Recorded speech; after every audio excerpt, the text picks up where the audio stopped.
Gaza पर ऐसे भयंकर धमाके हो रहे हैं। गाजा की धरती खून से लाल हो चुकी है। आसमान में मौत के परिंदे मंडरा रहे हैं। चारों तरफ काला धुएं का गुबार। ऐसे में इजराइल कह रहा है कि वो स्थायी युद्ध विराम के लिए तैयार है, लेकिन अब एक बड़ी शर्त इजराइल ने रख दी है हमास पर। हमास से सीधे सीधे हथियार डालने की शर्त। और ये जबकि शांति के दावे किए जा रहे हो, तभी इजराइल के जेट्स गाजा में एक के बाद एक वहां लोगों को, मासूमों को अपना निशाना बना रहे हैं, बम बरसा रहे हैं। ऐसे में सवाल यह है कि यह शांति की ओर बढ़ाया गया गाजा की तरफ एक नया कदम या फिर बर्बादी का नया चैप्टर।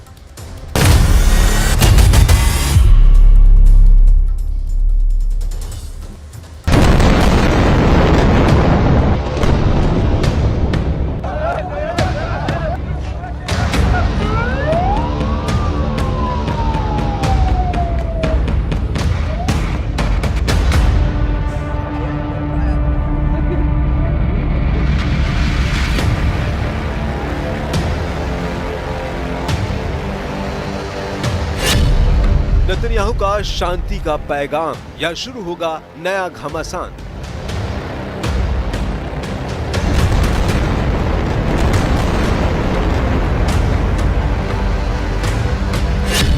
सशर्त सीज फायर की तैयारी या हमास के अंत की बारी।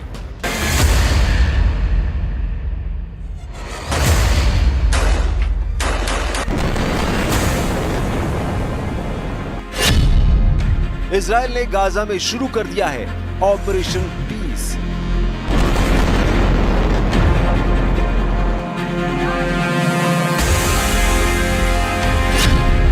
क्या गाजा में हमास की बर्बादी का नया चैप्टर शुरू हो चुका है?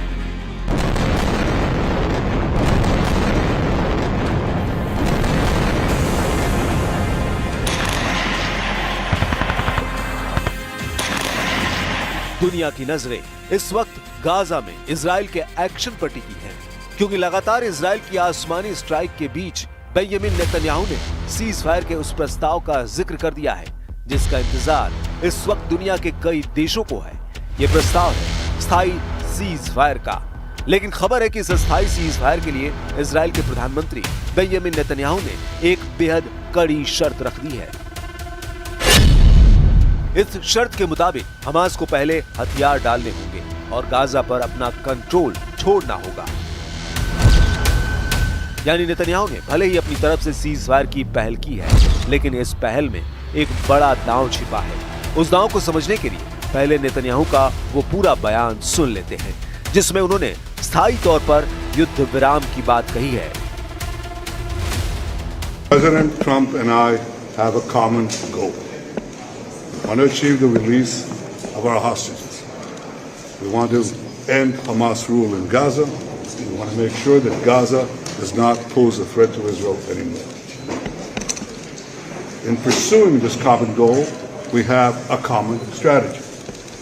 Not only do we have a common strategy, we have common tactics.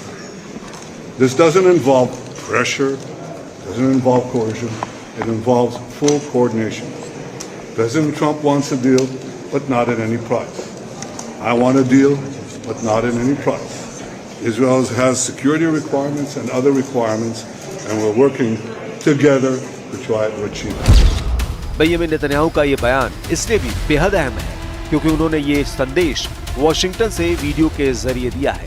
साथ ही वीडियो में इस बात की चेतावनी भी जारी की है। The President and I believe in a doctrine called peace through strength. First comes strength, then comes the peace.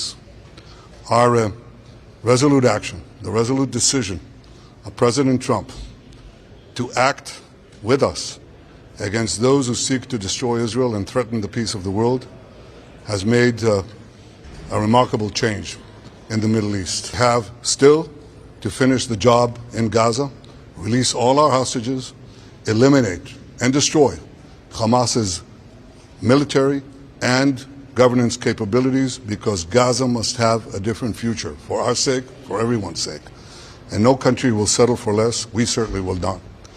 These are all things that I discussed with President Trump.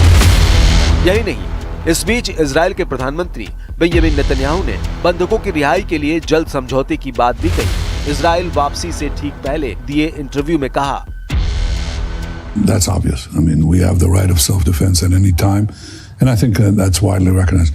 I think on these matters, which I always prefer to negotiate not in front of a camera, I think there's a good chance we'll have this ceasefire, and that'll get us closer to the goal that I set from the beginning. Let's get them all back.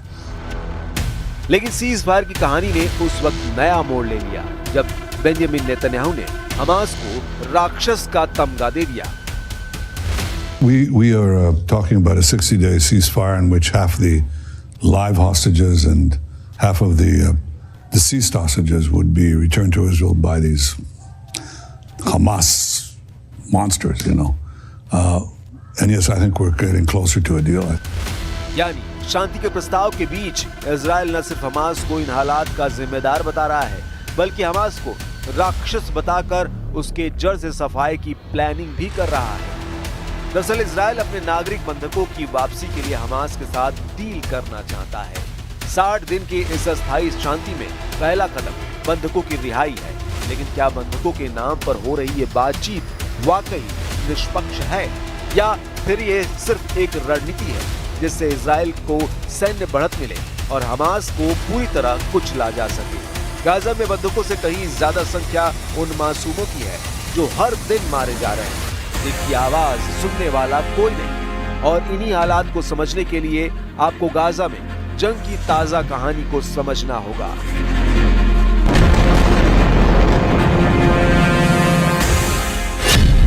Israel के हमलों में फिर कांप उठा Gaza.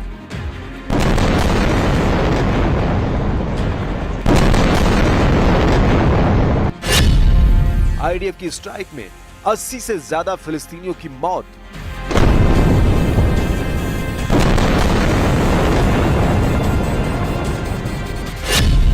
दस मासूम बच्चों का काल बना आईडीएफ का हमला।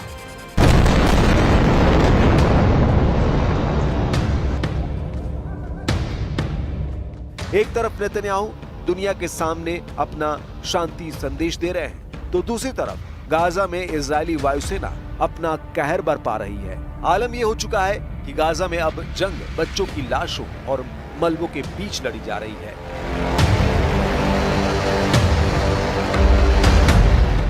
बीते 24 घंटे में इजरायली हमलों में 82 से ज्यादा फिलिस्तीनी मारे गए। मरने वालों में 10 बच्चे शामिल हैं। खबर है कि डेर अल बालाह के एक चिकित्सा केंद्र के बाहर लाइन में खड़े 10 मासूम बच्चों को बम से उड़ा दिया गया। अस्पताल अब कब्रगाह में बदल चुके हैं। इजराइल का दावा है कि वो आतंकियों को निशाना बना रहा है, लेकिन बम आम नागरिकों की छाती चीर रहे हैं।